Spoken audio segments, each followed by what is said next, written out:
এমন একজন যুবক,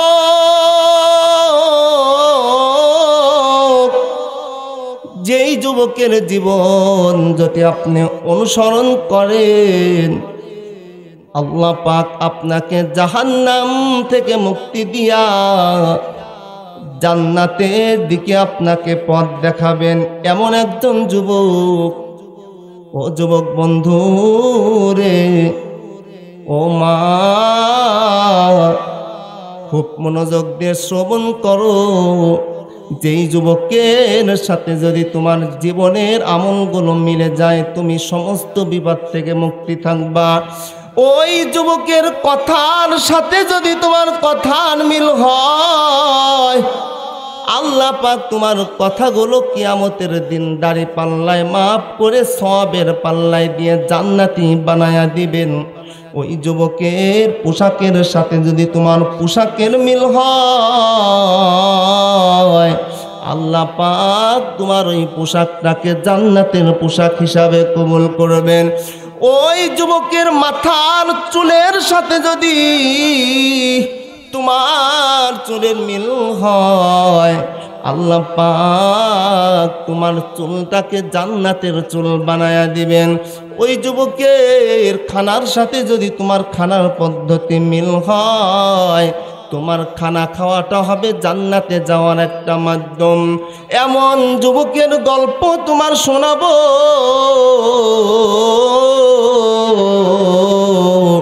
ওই যুবকের বিবাহর সাথে যদি তোমার বিবাহর জীবনে মিল হয়, ওই যুবকটা যেমন জান্নাতে যাবে, ওই যুবকের স্ত্রীরা যেমন জান্নাতি, তেমনি ভাবে তুমি যুবক জান্নাতে, তোমার স্ত্রীরাও জান্নাতের মধ্যে চলে যাবে। সেই যুবকটার নাম কি বলেন তো? মুহাম্মাদুর রাসূলুল্লাহ সাল্লাল্লাহু আলাইহি ওয়াসাল্লাম। সুবহানাল্লাহ। আর জোরে বলেন সুবহানাল্লাহ। ও বন্ধু, তাই তো আল্লাহ পাক বললেন, লাকাদ কানা লাকুম ফি রাসূলিল্লাহ, আল্লাহু আকবার, লাকাদ কানা লাকুম ফি রাসূলিল্লাহ উসওয়াতুন হাসানাহ। ও বন্ধু, তোমার জীবন, তোমার লাইফ স্টাইল যদি অন্য নেতার সাথে মিলে যায়, তুমি গ্যারান্টি দিতে পারো না জান্নাতি। তোমার চাল চলন, তোমার বক্তৃতা, তোমার রাজনীতি যদি ভিন্ন লিডারের সাথে মিলে, তুমি বলতে পারবা না তুমি জান্নাতি। তোমার জীবনের কর্ম যদি পৃথিবীর অন্য কোনো রাজা বাদশার সাথে মিলে যায়, তুমি বলতে পারবা না তুমি জান্নাতি। ও মা, তোমার জীবনের চাল চলন, তোমার চরিত্র, তোমার পোশাক আশাক, তোমার সব কিছু যদি মিলে যায় নায়ক নায়িকাদের সাথে, তুমি বলতে পারবা না জান্নাতি। কিন্তু যুবক, একটা গ্যারান্টি আমি দেই, যদি তোমার জীবনের, তোমার লাইফ স্টাইল যদি মুহাম্মাদুর রাসূলুল্লাহর আদর্শের সাথে মিলে যায়, মুহাম্মাদুর রাসূলুল্লাহর জীবনের সাথে যদি মিলে যায়, তুমি 100%, 100% তুমি নিশ্চিত মনে করবা আল্লাহ পাক তোমার জন্য জান্নাত বরাদ্দ দিয়েছে। মা, তোমাকেও বলিব, তোমার লাইফ স্টাইল, তোমার জীবন যদি মা আয়েশার সাথে মিলে যায়, তোমার জীবনের চলার ক্ষেত্র যদি মা খাদিজার সাথে মিলে যায়, তোমার জীবনের চালচলন যদি মা ফাতেমার সাথে মিলে যায়, তোমার জীবনের সব কিছু যদি নবীদের স্ত্রীদের সাথে মিলে যায়, তোমার জীবনের ইতিহাস যদি মা আসিয়ার সাথে মিলে যায়, তোমার জীবনের ইতিহাস যদি রাবিয়া বস্তির সাথে মিলে যায়, ও মা, তোমার জীবনের চলার ইতিহাস যদি সোয়াইবার সাথে মিলে যায়, সুমাইয়ার সাথে মিলে যায়, তুমি 100% চিন্তা করিও আল্লাহ পাক তোমাকে জান্নাত দান করে দিবে। মা, তোমার জীবন যদি সিরিয়ালের নায়িকাদের সাথে মিলে যায়, তোমার পোশাক যদি নাটকের নায়িকাদের সাথে মিলে যায়, তোমার জীবনের ইতিহাস যদি গায়কদের সাথে মিলে যায়, তুমি মনে করিও তোমার স্থান জাহান্নাম। দ্বিতীয় আর কোনো পথ নাই। এই জন্য বাবাজি,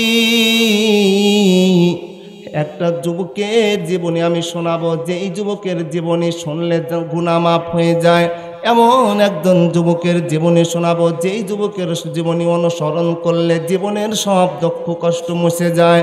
এমন যুবকের ইতিহাস তোমাদের শোনাবো, যেই যুবকের অনুসরণ করলে জাহান্নাম থেকে মুক্তি পায়া জান্নাতি হওয়া যায়। তার নাম হলো মুহাম্মাদুর রাসূলুল্লাহ সাল্লাল্লাহু আলাইহি ওয়াসাল্লাম। কি নাম তার বলেন? মুহাম্মাদুর রাসূলুল্লাহ সাল্লাল্লাহু আলাইহি ওয়াসাল্লাম। ভাইজান, নবীজির বয়স যখন 15 বছর, আমার নবী মক্কার মধ্যে কাফেরদের মধ্যে বসবাস করতে লাগলেন। চাচার সাথে নিজের জীবন জীবিকা নির্বাহ করতে লাগলেন, মক্কার মানুষদের সাথে সমাজ করতে লাগলেন। কিন্তু নবীজি দেখে সমাজের মানুষগুলো কেউ নামাজ পড়ে না, সমাজের মানুষগুলো কেউ ন্যায় অন্যায় বোঝে না, এই সমাজের মানুষ কেউ বিধবাদেরকে সহযোগিতা করে না, এই সমাজের মানুষ কেউ দুর্বল মানুষদের সহযোগিতা করে না। যে যেমন পারে সে তেমন মানুষের উপরে নির্যাতন জুলুম করে নিজেরা স্বার্থ উদ্ধার করে নেয়।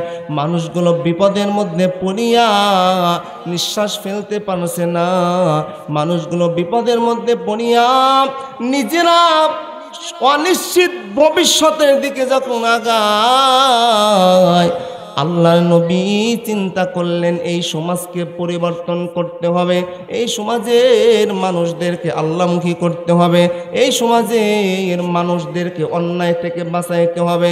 কি করা যায়, কি করা যায়?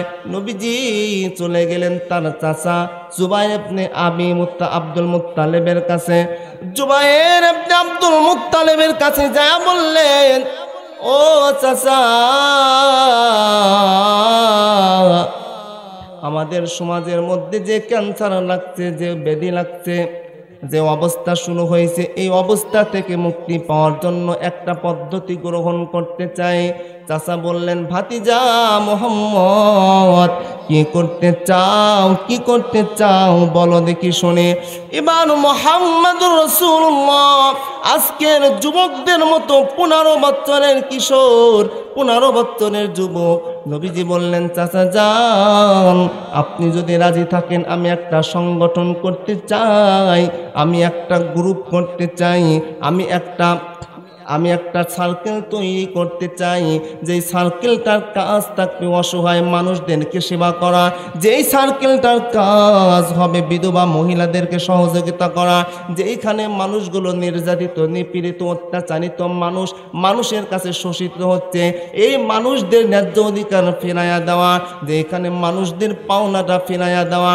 যত ভালো কাজ আছে, আজকে তো মানুষ কোনো ভালো কাজ করতে চায় না। ও চাচা, এই ভালো কাজগুলো নিয়ে আমি সামনে অগ্রসর হতে চাই। জুবাইর ইবনে আবু তালেব বললেন, হ্যাঁ, তোমার সাথে আমি একমত আছি। কি করা যায়, কি করা যায়? চাচা বললেন, ভাতিজারে শোন, আমাদের মক্কার মধ্যে একটা মানুষ আছে, যেই মানুষটার নাম আব্দুল্লাহ ইবনে তাইমির। এই মানুষটার ঘরের মধ্যে যদি কোনো মানুষ যায়, এই বাড়িওয়ালা এই মানুষটা মানুষকে মেহমানদারি করে, মানুষের সাথে খুব ভালো আচরণ করে। তার ঘরের মধ্যে বসিয়া সমাজের যত সমাজ প্রধান আছে তাদেরকে ডাক দেব, সমাজের মধ্যে যত যুবক আছে সব যুবকদেরকে ডাক দেব। এই এই যুবকদেরকে একত্রিত করিয়া তাদের কাছে আমরা এই কথাগুলো উত্থাপন করব, এই কথাগুলো তাদের কাছে বলবো। এই মানুষগুলো যেন কোনোদিন খারাপ কাজ না করে। তোমার যে উদ্দেশ্য, এই উদ্দেশ্যের পিছনে যেন তারা মেহনত করে। চাচার কথা অনুযায়ী সেই দিনে মিটিং হলো। এই আব্দুল্লাহ ইবনে উজআন তাইমির ঘরের মধ্যে বসিয়া সব যুবকদেরকে নিয়ে নবীজি বললেন, শোনো রে যুবক, শোনো রে যুবক, আমরা যেই দুনিয়ার মধ্যে বসবাস করছি খুব নাজুক অবস্থা। আমরা একটা সংগঠন তৈরি করলাম। আমাদের কাজ হবে বিদেশ থেকে যত মেহমান আসবে, বাহির থেকে যত অতিথি আসবে, এই সব অতিথিদেরকে আমরা সেবা করব, যত্ন করব, তাদের মাল রক্ষা করব, তাদের মান সম্মান রক্ষা করব, তাদের উপর আঘাত করা যাবে না। 1 নম্বর কাজ আমাদের হবে। এবার 2 নম্বর কাজ মোহাম্মদ বললেন, শোনো রে শোনো, 2 নম্বর কাজ আমাদের দেশের মধ্যে, সমাজের মধ্যে শান্তি প্রতিষ্ঠা করতে হবে। রাত্রে মানুষ অসুস্থ ঘুমায়, আমাদের যুবকরা এমন সাউন্ড বক্স নিয়ে রাত্রে 1টা 2টা সারা রাত পর্যন্ত গান বাজায়। যারা অসুস্থ মনে হয় তাদের হৃদয়ে ফিরে ছিঁড়ে রক্তাক্ত হয়ে যায়। কি বলেন, হয় কি হয় না? হায় রে বাবা, আলেমরা বলে, বাবা তোমরা 31st নাইটের নামে বেহায়াপনা করিও না, গান বাজনা করিও না। এটা আল্লাহর নবী নিষেধ করেছেন, আল্লাহ নিষেধ করেছেন। আলেমদের হুকুম অমান্য করিয়া, আলেমদেরকে কোরআন হাদিসের হুকুমকে বৃদ্ধাঙ্গুলি দেখাইয়া যেই যুবকেরা ঢাকার শহরে রাজধানীর মধ্যে 31st নাইট পালন করছে, ফানুস উড়াইছে, আতশবাজি করেছে, আপনারা দেখেছেন। এই ফানুসের আগুনে রাজধানীর 10টা জায়গার ভবনের মধ্যে আগুন লেগে পুড়ে ছারখার হয়ে গেছে। কি বলেন, হয়েছে কি হয়েছে না? দেখেন না আপনার? রাত 1টা বাজে, 12টা বাজে, এমন একটা সময় প্রত্যেক 10টা বিল্ডিং এর রাজধানীর মধ্যে শুধু ধাউ দাও ধাউ দাও করে আগুন চলছে। মানুষ রক্তাক্ত হয়েছে, মানুষ আহত হয়েছে, ব্যাপক পরিমাণে ক্ষয়ক্ষতি হয়েছে।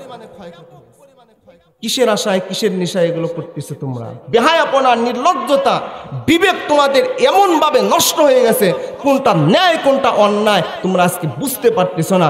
আলেমদের সাথেও তোমরা সম্পর্ক করছো না যে বুঝবা। সম্মানিত হাজিরিন, এটা কি সমাজে অশান্তি কিনা বলেন?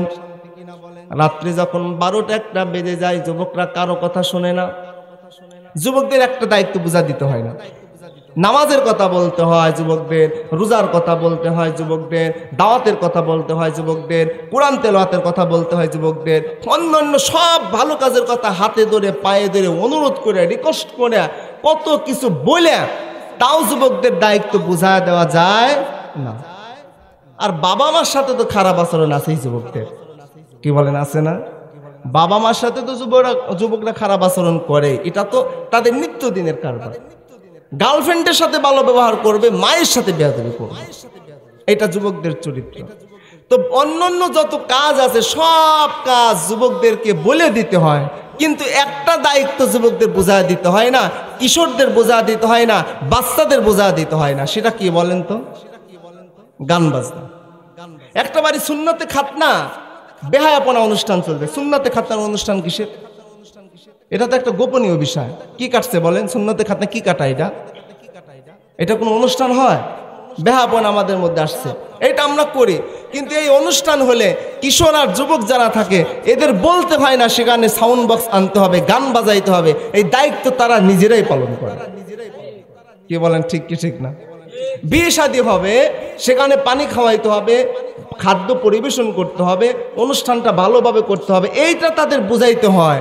কিন্তু ওই অনুষ্ঠানে সাউন্ড বক্স নিয়ে এসে, মাইক নিয়ে এসে, ব্যান্ড নিয়ে এসে গান বাজনা করতে হবে, এই কথাটা যুবকদের কিন্তু একবারও বুঝান লাগে। বলেন আপনারা, আমি কি মিথ্যা কথা বলছি না সত্য কথা বলছি বলেন? তাহলে আপনারা কথা বলেন না কেন? মনে কষ্ট পাচ্ছেন মনে হয় কথা শুনে, তাই না? সম্মানিত হাজিরিন, এই কথাটা যুবকদের বুঝা দিতে হয় না, এটা তারা নিজেরাই দায়িত্ব পালন করে। হ্যাঁ যুবক শোনো, খুব ভালো করে শোনো। আল্লাহর নবীজি বলেছেন যে যুবক গান বাজনা করবে, আপনাদের উদ্দেশ্য বলছি, এই কথাগুলো মিডিয়াতে যাবে তাদের উদ্দেশ্য বলতেছি। নবী করিম সাল্লাল্লাহু আলাইহি সাল্লাম বলেছেন এই উম্মতে মুহাম্মাদের উপরে, এই উম্মতের উপরে 3টা আযাব খুব অচিরেই আসবে। কয়টা আযাব বলেন? জোরে বলেন কয়টা? সতর্ক হয়ে যান, সাবধান হয়ে যান। 3টা শাস্তি এই উম্মতের মধ্যে খুব ব্যাপক আকারে দেখা যাবে। 1 নাম্বার শাস্তি,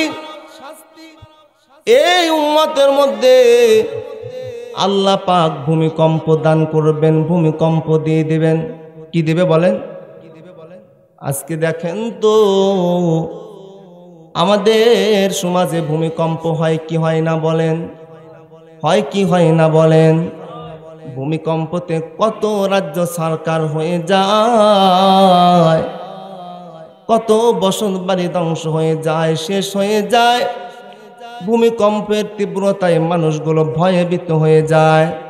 1 নাম্বার শাস্তি, আল্লাহ পাক এই জাতির উপরে ভূমিকম্প দিবেন। 2 নাম্বার শাস্তি আল্লাহ পাক আমাদের জন্য নির্ধারণ করেছেন, এই জাতির চেহারাকে আল্লাহ পরিবর্তন করে দিবেন। কি পরিবর্তন করে দিবেন বলেন? এই জাতির চেহারা আল্লাহ পাক পরিবর্তন করে দিবেন। তার মানে কারো চেহারা কুকুরের মতো হয়ে যাবে, কারো চেহারা বানরের মতো, কারো চেহারা শকুনের মতো, কারো চেহারা বিড়ালের মতো। এইরকম বান্দাদের চেহারা পরিবর্তন হয়ে যাবে আল্লাহর আযাব। 3 নম্বর শাস্তির কথা আল্লাহর নবী বলেছেন, এই জাতির উপরে 3 নম্বর শাস্তি হলো আল্লাহ পাক আসমান থেকে পাথর বর্ষণ করবেন। পাথর কি বর্ষণ করবে বলেন? পাথর। তার মানে শিলাবৃষ্টি হয় কি না? শিলাবৃষ্টি হয়। শিলাবৃষ্টির কারণে গাছের আমগুলো নষ্ট হয়ে যায়। ও বাবা, শিলাবৃষ্টির কারণে জমিনের ফসল নষ্ট হয়ে যায়। অত্যাধিক ঝড়ের কারণে দামি দামি ফসলগুলো, পাকা ফসলগুলো নষ্ট হয়ে যায়। কি বলেন, হয় কি না? কয়টা শাস্তির কথা বললাম? জোরে বলেন, আরো জোরে, সবাই বলেন, একসাথে বলেন। ঘুমা গেছে মুরব্বীরা সব। 3টা শাস্তির কথা আল্লাহর নবী বলেছেন।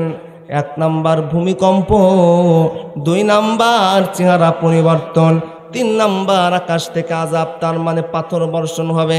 এখন তো ছোট্ট ছোট্ট পাথর, কিন্তু যদি শাস্তি বেশি হয়, গুনাহ বেশি হয়, বিশাল বিশাল পাথর আল্লাহ পাক আকাশ থেকে ফেলে দিবেন, নির্গত করবেন। আল্লাহর শাস্তি যদি একবার চলে আসে বাবারা, কিন্তু খবরদার কোনোদিন সহ্য করা সম্ভব হবে না। এখন আল্লাহর নবী বললেন, ও আল্লাহর নবীর সাহাবীরা বললেন, ইয়া রাসূলুল্লাহ, ইয়া হাবিবাল্লাহ, কারণ কি? কি কারণে এই 3টা শাস্তি হবে? আল্লাহর নবী বললেন, শোনো রে উম্মত, শোনো রে বান্দা, 3টা কারণ এই শাস্তির জন্য। 3টা কারণ। 1 নাম্বার কারণ, উম্মত যখন বেশি বেশি ডোল বাজনা বাজাইবে, বাঁশি বাজাইবে। কি বাজাবে বলেন? দোল বাজনা বাঁশি বাজাইবে। যে বাড়িতে ডিজে পার্টি হয়, সাউন্ড বক্স হয়, ওই বাড়ির সাউন্ড বক্সের মধ্যে কি গান বাজনা বাজে? বাঁশি বাজে, ঢোল বাজে। বাড়িতে টিভি আছে, ওই মানুষদের টিভিতে কি গান বাজনা হয় নাকি তাফসীর হয়? জোরে কোন? ওই বাড়ির টিভি গুলোর মধ্যে কি নাচ হয় নাকি কোরআন তেলাওয়াত সব সময় হয়? বাবা, আজকে ব্যাপক হারে আমরা আমাদের যুবকরা গান বাজনা করে। আমাদের যুবকরা কিন্তু খারাপ কাজ করে। আমাদের বাড়িগুলোতে গান বাজনা থেকে মুক্ত নয়, শাস্তি কিন্তু বেশি দূরে নয়। 2 নাম্বার অপরাধ, যখন নর্তকী নাচবে, নর্তকী টিভির মধ্যে নর্তকী নাচে, অনুষ্ঠানের মধ্যে নর্তকী নাচে, বিভিন্ন জায়গায় নর্তকী নাচে, বিয়ে অনুষ্ঠান উপলক্ষে সেখানে নাচ হয়, নর্তকী নাচে। এই 2টা কাজও কিন্তু আমাদের সমাজের মধ্যে দেখা যায়। আল্লাহর নবী বললেন 3 নাম্বার, যখন আমার উম্মতের মধ্যে মদ পান খুব বেশি শুরু হয়ে যাবে। মদ পান কি বলেন, মদ পান হয় না? ও বন্ধু আমার বাবাজিরা, শুধু মদ পান না, আমাদের দেশের মানুষেরা ইয়াবা পান করে। কি বলেন, করে কি করে না? আমাদের দেশের মানুষগুলো ফেনসিডিল খায়। ও বন্ধু, আমাদের দেশের মানুষগুলো আফিম খায়, আমাদের দেশের মানুষগুলো যত প্রকারের ড্রাগস আছে এইগুলো গ্রহণ করে। কি বলেন, করে কি করে না? আজকে আল্লাহ নবী বললেন 3টা অপরাধের কারণে 3টা শাস্তি। 1 নম্বর শাস্তি হলো এক নম্বর শাস্তি হলো চেহারা পরিবর্তন, 2 নম্বর শাস্তি হলো ভূমিকম্প, 3 নম্বর শাস্তি হলো এই মানুষের আল্লাহ রাব্বুল আলামিন আকাশ থেকে পাথরে বৃষ্টি বর্ষণ করবেন। তার এই 3টা শাস্তি হওয়ার কারণ হলো গান বাজনা। তাহলে আজকের থেকে প্রতিজ্ঞা করেন বাবা, যতদিন বাঁচা থাকবেন ততদিন আপনারা গান বাজনা করবেন না। কি বলেন, রাজি আছেন তো? আজকের যে আয়োজক যুবকরা, আমি এই যুবকদেরকে বলবো, আপনারাও যদি আল্লাহর ভয় থাকে গান বাজনা করেন না, গান বাজনার আয়োজন করেন না, আল্লাহ পাক আপনাদের হেফাজত করবে। ও বন্ধু, মনে আসেনি নবীজি উপদেশ দিয়ে বললেন, ও বান্দারা শোনো, আমরা অসহায় মানুষদেরকে সাহায্য করব, বিদেশি মানুষদেরকে মান সম্মান রক্ষা করব, বিধবা নারীদের সহযোগিতা করব, এরপরে যারা হক থেকে বঞ্চিত তাদেরকে মুক্ত করব। এই অঙ্গীকারের উপরে আল্লাহর নবী যুবক মানুষ, 15 বছরের বয়স, তার কাছে সব মানুষগুলো অঙ্গীকারবদ্ধ হলেন। আস্তে আস্তে আস্তে আস্তে এই সংগঠনটা আগাইলেন। আল্লাহর নবী এই সংগঠনটার নাম দিলেন হিলফুল ফুজুল। কি নাম দিলেন বলেন বলেন? হিলফুল ফুজুল। এখানে শুধু যুবকদেরকে সদস্য করলেন, এর পরিচালনার দায়িত্ব মুহাম্মদুর রাসূলুল্লাহ সাল্লাল্লাহু আলাইহি সাল্লাম গ্রহণ করলেন। এদের কাজ ছিল ভালো কাজ করা, অন্যায়কে প্রতিহত করা, হক থেকে বঞ্চিত মানুষদেরকে সঠিক হক ফিরাইয়া দেওয়া, এইটাই ছিল তাদের কাজ। আজকের যুবকদের কাজ হবে, আজকের সমাজের যুবকদের, নওজওয়ানদের কাজ হবে অসহায় মানুষদের সহযোগিতা করা, অশ্লীল কাজ থেকে বিরত থাকা, মানুষের মানহানি যারা করে তাদের প্রতিহত করা, অন্যায় কাজ যারা করবে তাদের বিরুদ্ধে রুখে দাঁড়া। এইটাই হবে মুহাম্মদুর রাসূলুল্লাহর আদর্শ। আর যুবকদের আদর্শ যখন মুহাম্মদুর রাসূলুল্লাহর আদর্শের সাথে মিল হয়ে যাবে, তখন এই যুবকরা আল্লাহর পক্ষ থেকে জান্নাতের মালিক হয়ে যাবে। সুবহানাল্লাহ, জোরে বলেন সুবহানাল্লাহ। সম্মানিত হাজিরিন, এইভাবে চলতে চলতে নবী করিম সাল্লাল্লাহু আলাইহি ওয়াসাল্লাম বড় হতে লাগলেন। যখন 25 বছর বয়স নবীজির হয়ে যায়, এই 25 বছর বয়স যখন হয়, খাদিজাতুল কুবরা রাদিয়াল্লাহু তাআলা আনহা মুহাম্মদুর রাসূলুল্লাহ সাল্লাল্লাহু আলাইহি ওয়াসাল্লামের প্রশংসা শুনলেন। মুহাম্মদুর রাসূলুল্লাহ সাল্লাল্লাহু আলাইহি ওয়াসাল্লামের চেহারা দেখে মুগ্ধ হয়ে গেলেন। এবার মুহাম্মদকে ডাকলেন, ও মুহাম্মদ, আমি বড় একজন ব্যবসায়ী, আমি দুনিয়ার মধ্যে, মক্কার মধ্যে বড় ব্যবসায়ী, আমি ব্যবসা করতে চাই।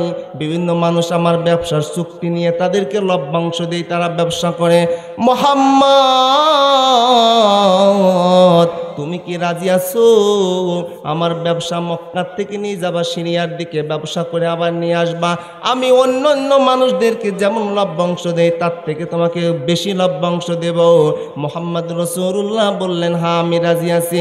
কেননা হালাল রিজিক অন্বেষণ করা ইবাদত। হালাল রিজিক অন্বেষণ করা কি বলেন? ইয়া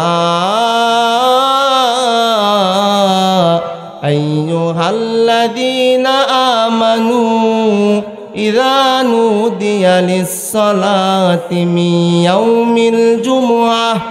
অন্যত্র আল্লাহ পাক বলেন, ফাইদা কুদিয়াতিস সালাহ ফান্তাশিরু ফিল আরদি ওয়াবতাগু মিন ফাদলিল্লাহ ওয়াযকুরুল্লাহা কাসীরা। আল্লাহ পাক নামাজ আদায় করার পর, আল্লাহর হুকুম পালন করার পর হালাল রিজিক অন্বেষণ করা, তালাশ করার জন্য আল্লাহ পাক নিজেই অর্ডার করেছেন। সুবহানাল্লাহ। এবার মা খাদিজা বললেন, মুহাম্মদ তুমি আমার ব্যবসা করবানি? নবীজি বললেন, হ্যাঁ, হালাল রিজিক অন্বেষণ করা ইবাদত আমি করতে চাই। মুহাম্মদ রাসূলুল্লাহ মা খাদিজার সাথে চুক্তিবদ্ধ হইয়া ব্যবসায়িক পণ্য নিয়ে সিরিয়ার দিকে চলে গেলেন। ওইখানে পণ্য বিক্রয় করে আবার পণ্য ক্রয় করে মক্কার দিকে নিয়ে আসলেন। মুহাম্মদ রাসূলুল্লাহ সাল্লাল্লাহু আলাইহি সাল্লামের এই চাতুরতা, সুন্দর বুদ্ধিমানের সাথে কাজ করার কারণে খাদিজা খুশি হয়ে গেলেন। এবার খাদিজা তার বান্ধবীর কাছে, নাফিসা বান্ধবীর কাছে বললেন, ও বান্ধবী, একটা মনের কথা আমি তোমাকে বলি, একটা মনের কথা তোমারে বলি। কি মনের কথা? খাদিজা বললেন, আমি তো মুহাম্মদকে খুব লাইক করি, পছন্দ করি। কত মানুষ আমাকে বিবাহর পয়গাম দিল, কোনো মানুষের সাথে তো আমার বিবাহ বসতে মন চায় না, কিন্তু মুহাম্মদ এমন একটা চরিত্র, এমন একটা প্রশংসনীয় ব্যক্তি, এই মুহাম্মদকে আমার খুব ভালো লাগে, আমি মুহাম্মদের সাথে বিবাহ বসতে চাই। নাফিসা তুমি প্রস্তাবটা দাও। এবার মুহাম্মাদের কাছে যখন প্রস্তাব আসলো, নবীজি উত্তর দিলেন, আমি তো একা মাতব্বানি করতে পারি না, আমার অভিভাবক, আমার গার্জেন, আমার চাচা, কে বলেন? আমার চাচা আবু তালেব। আবু তালেব আমার চাচার হুকুম ছাড়া তো আমি কোনো কাজ করতে পারি না, কোনো কিছু করতে পারি না, তার কাছ থেকে আমাকে শুনতে হবে। আর আমাদের যুবকরা কি কয়? কি বলেন? আমাদের বোনরা, যুবতীরা কি কয়? মা আমার বিয়ের চিন্তা তোমাকে করা লাগবে না, আমি একাই 100। কি বলেন? করে কি করে না? আজকের যুবকরা নিজের পছন্দ নিজেরা করে নেয়, মায়ের কাছ থেকে, বাবার কাছ থেকে শুনতে চায় না। আছে কি আছে না বলেন? যে যাকে পছন্দ করে, মা বাবা যদি বাধা দেয়, মা বাবার সাথে খারাপ আচরণ করে, বলে কোনোদিন আমি তোমার বাড়িতে আসব না। কি বলেন? বলে কি বলে না?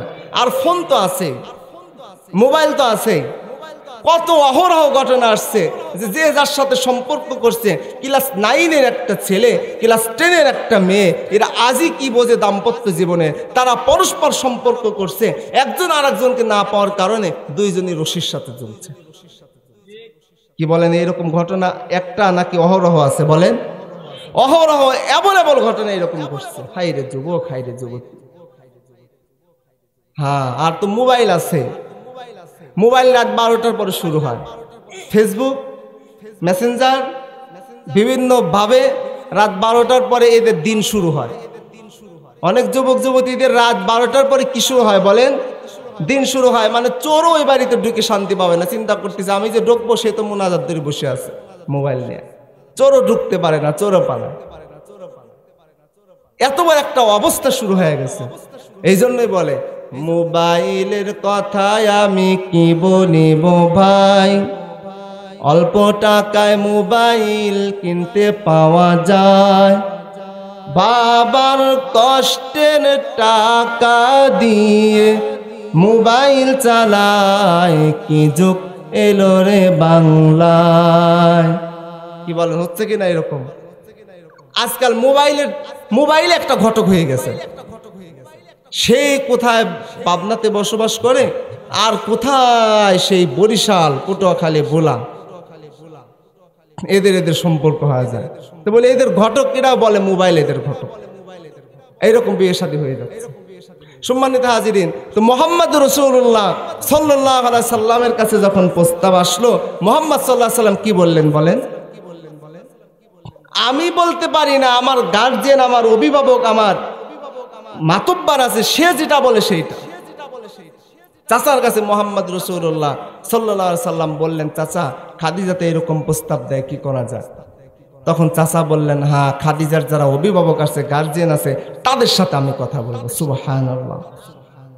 এবার চাচা চলে গেলেন, খাদিজার যারা অভিভাবক গার্জিয়ান তাদের কাছে যাইয়া বললেন, এইরকম একটা খবর শুনলাম, এইরকম একটা সংবাদ শুনলাম, খাদিজা মুহাম্মাদুর রাসূলুল্লাহ আমার ভাতিজার সাথে বিবাহ বসতে চায়, তোমরা কি বলো?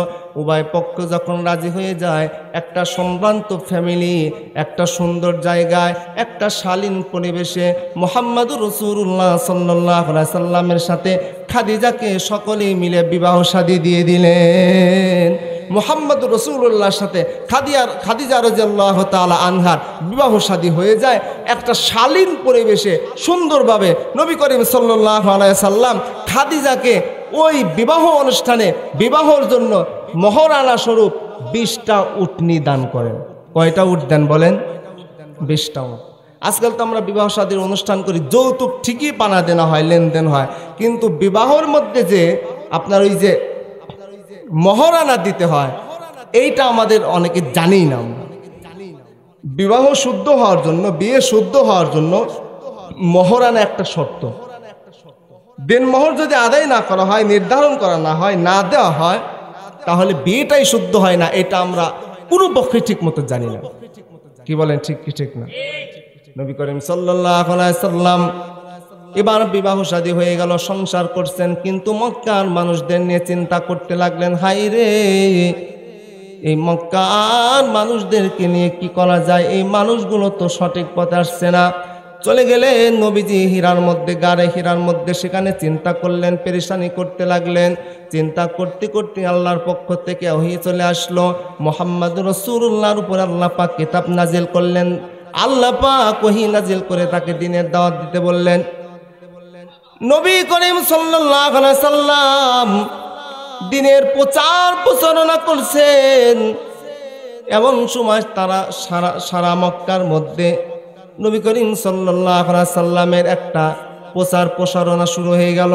ইতিমধ্যে আব্দুল উজ্জা একটা যুবকের নাম, এই যুবকটা বাবাজি ছোটবেলায় মা মারা যায়। মা মারা যাওয়ার কারণে এই যুবকের বাবা আর একটা বিবাহ করে, কিন্তু দুর্ভাগ্য আব্দুল উজ্জা এর বাবা বিবাহ করার পর সৎ মা যখন ঘরে আসে, কিছুদিন পরে বাবা ইন্তেকাল করে, বাবা দুনিয়ার থেকে বিদায় নেয়। এবার সৎ মা চিন্তা করলেন, আব্দুল উজ্জা এটা একটা ভারী বোঝা, এটাকে পালন পালন করার দায়িত্ব আমার না, ক্ষমতা আমার নাই, টাকা পয়সা নাই। তখন আব্দুল উজ্জা ছোট মানুষ, কেবল ছোট মানুষ, মা নাই, বাবা নাই। এই আব্দুল উজ্জার মা সৎ মা তার চাচার কাছে দিয়ে আসলেন। উজ্জা চাচার কাছে লালন পালন হতে লাগলো, বড় হতে লাগলো। ইতিমধ্যেই মুহাম্মদুর রাসূলুল্লাহ সাল্লাল্লাহু আলাইহি সাল্লামের দ্বীনের আলোচনা শুরু হয়ে গেছে, মুহাম্মাদের ধর্মের কথা ব্যাপক প্রচার হয়ে গেছে। একদিন খানা খাইতে বসছে, খানা খাওয়ার সময় চাচাকে আব্দুল উজ্জা বলতেন, চাচা আমি আপনাকে একটা প্রশ্ন করব, আপনি আমার প্রশ্ন উত্তর দিবেন। এবার চাচাকে বললেন, বলো ভাতিজা।